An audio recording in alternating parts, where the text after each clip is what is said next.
Hello everybody, my name is Esnet. I'm just here to tell you about a short story about how I came to quit my job.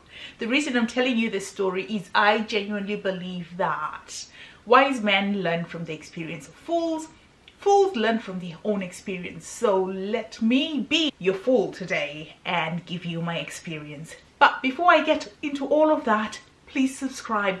Try me out. If you don't like my content, you can always unsubscribe when you think I'm not being consistent and I am not giving you any valuable content. So before we go any further, let me just get straight into what I'm going to tell you about today. I'm going to tell you the reason why I quit my 9 to 5, which I just did in September 2020. Very excited about that, even though I was a little broke for a couple of months because I just quit my job without any plan. I'll tell you the reasons why I quit my job. The way I quit my job was really not a good idea. However, I did it. I'll tell you the best way to quit your job, and I will tell you the story behind me ending up quitting my job, an emotional decision I made because of the unfair treatment and racism that I faced. So let's get straight into it. So if you didn't know, I was a diagnostic radiographer on the mobile vans, which means I was working scanning people using equipment called MRI, magnetic resonance equipment. There's big fancy very expensive machines that are in vans, so you go around the country scanning people with different kind of conditions, cancers, hemorrhages, you name it, to broken bones as well. So yeah, it was quite an intense job. I worked in the NHS, and then because I wanted to fast track my career, I went and worked in the private sector. So drum roll please, this is where all the drama and shenanigans started. I decided to start a side hustle, which happened to be a private scanning company where we scanned babies for ultrasound scans. I think most of you are quite knowledgeable or know what ultrasound is. We were just going to be doing pictures of babies while they're in the tummy. I can talk about that more in a different video if you want to know more about that. So we put our money together and decided that we're going to do it. So we did. So it was 3 of us. We were all radiographers and we came together. We got a place that we're going to do it. We're also going to be mobile. Our company that we're working for does not do baby ultrasound scans, and it doesn't. So we didn't think we had any conflict of interest with the company. So we registered the company and started getting things together. Before we even got to the launch date, a member of our team got wind of it and took it to our manager. However, they took it in a way telling her that we had actually started operating this company already. And our manager was livid. I mean, let me tell you one thing, guys.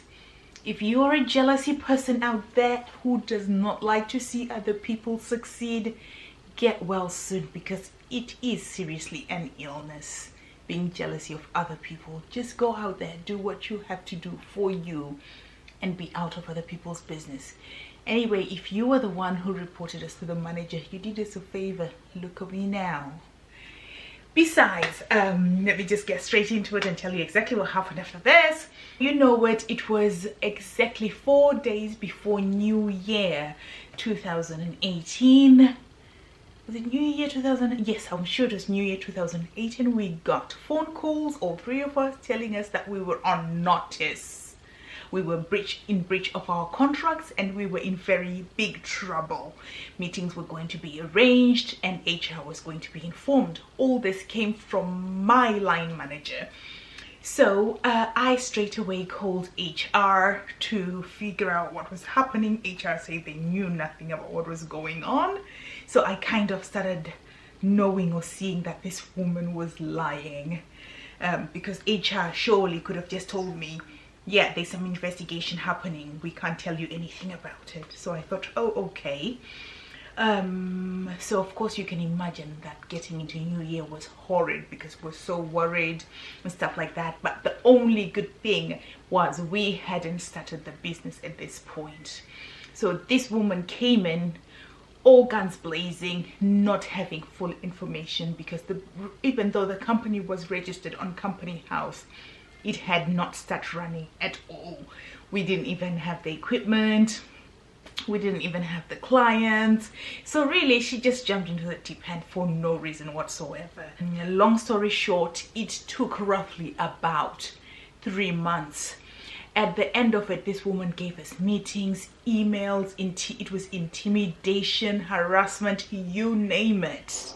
I mean, if we wanted, we were busy concentrating on the business, so we didn't really have time to go down the lane of litigation, filing real complaints against her. But believe me, we had everything we needed to really go for it.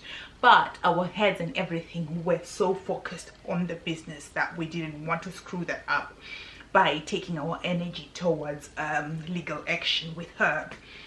So at the end of everything, we went for meetings with her, and she wrote things down. In the end, when she realized that she'd actually been wrong, we hadn't started a business yet, because in the end she said that we had started a business without informing the company, which means that our attention could have been directed more towards our business, and we could have conflict of interest because we could be tired from having a second job. I never knew that you're not allowed to have a second job until at this point. And they said no, it's not as if because we were not paid that much anyway. I think all of us, we were on less than £40,000 a year. So I didn't think a person who earns £40,000 a year could be stopped from sourcing some other employment or side hustle of some sort. Anyway, when she realized that she was kind of wrong, she started saying, oh, that's all, I just wanted you to seek permission so that if you're doing anything, you can find you can do it legally and you're not in conflict with the company and stuff like that. HR also realized the story was rubbish, so they threw her under the bus. We're supposed to have a meeting with them, they didn't even turn up. And when we called them separately without line manager of ours knowing what was going on, they say they didn't want to be involved. They didn't want any part of it. So literally, in my opinion, I feel like HR wanted us to go for this woman, and if we did, it would be this woman against us, but we would have nothing against the company. That's the way it all played out. I really don't know, but it felt like that to me, that the HR wanted to protect the company so that if we ever had any litigation against this woman, it would be solely on her and not the company. So anyway, in the end, everything just went away because there was nothing she could do. She just offered us a letter to begin to go, and she said, it's okay, I can give you a letter permission to go and do your side hustle. 4 months of trouble just because this woman said she wanted to give us a letter to have this side hustle. And before I even go any further, let me tell you, there were people in this company that I knew who were working other jobs that were exactly what we were doing in this company, and I knew for sure there was a clause in our contract that said you could not work for rival companies. I rest my case. So long story short, we started the company. The company did very well, but because of the foundation we had built, we went through hell because of this woman. So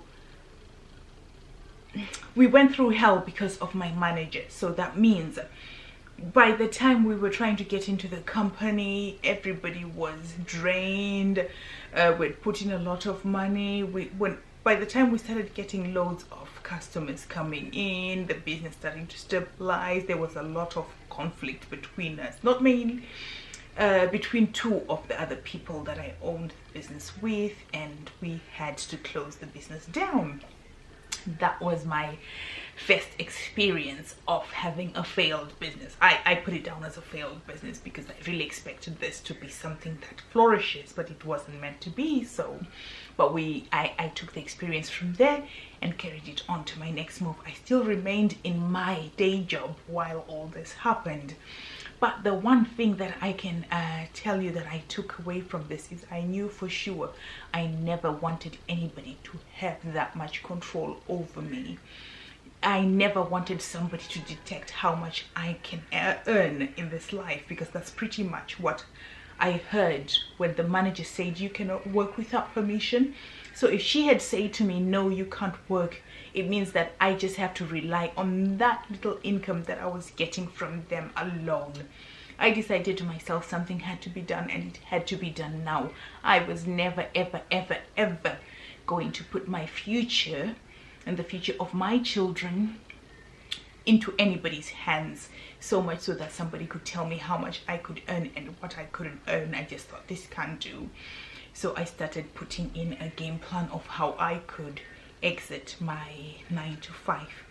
These are the places I started making money. I started blogging, but I wanted the blogging to be independent, because what I've realized, what I also realized along the way was blogging is very much kind of glamorized on Instagram.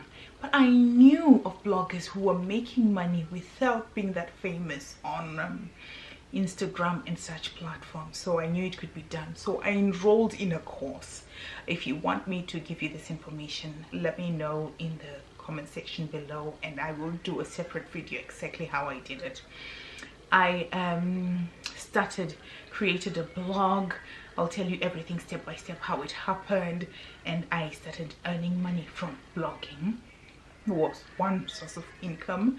At the same time, remember, I still had my job, and then I knew that I wanted to start my skincare line, because I had been doing skincare or collaborating with brands in the skincare space since 2013. So I just started working towards launching my own skincare line, but of course a lot of research and a lot of money goes into that.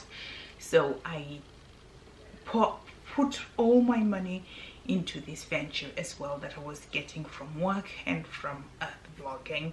I poured it all in there until this business came to life. I didn't quit my job immediately. I waited for a bit. The Black Lives Matter happened, and for whatever reason, people bought a lot of black owned things during that time, and I kind of, I don't want to say blew up, but I made enough money to know that I could now go it alone with the skincare business and with the blogging. So I decided enough was enough. I needed to leave, so I left my 9 to 5. If you want me to continue and elaborate more about it all, let me know in the comments below, and I will really give you a rundown. I actually did not have a lot of savings, but I had enough customers to be able to make projections of how much I can earn a month that I could survive on and still run the business. But as well as I had a partner, I have a husband who works full-time, so even if I didn't make any money within the businesses, he could still kind of carry us along until I got a job if I needed to, until things got better with the business. So yeah, I gave 3 months notice, and on the 20th of September 2020, I left my full-time job that paid me £40,000. I have no intentions of ever going back to working for anybody, so God help me. I have no intentions of ever giving anybody that much power, so God help me. And I am begging you, think about your own future and realize that working for somebody else is only taking away your freedom. Some of you, I know, are unhappy in your jobs. You're just scared of making that, you know, that launch. Just do it. I'm not saying quit your job, but start doing something now while you still have a job. You never know, it might just work out and you might just be able to quit the 9 to 5. Thank you so much for watching. Thank you for putting up with me. It's one of my first not first videos, but like, it's been a while. I haven't been consistent at all, but I'm hoping to try and be. I hope you enjoyed this. If you did, like button, subscribe, comment below, tell me exactly what you want to know about the topic we discussed today.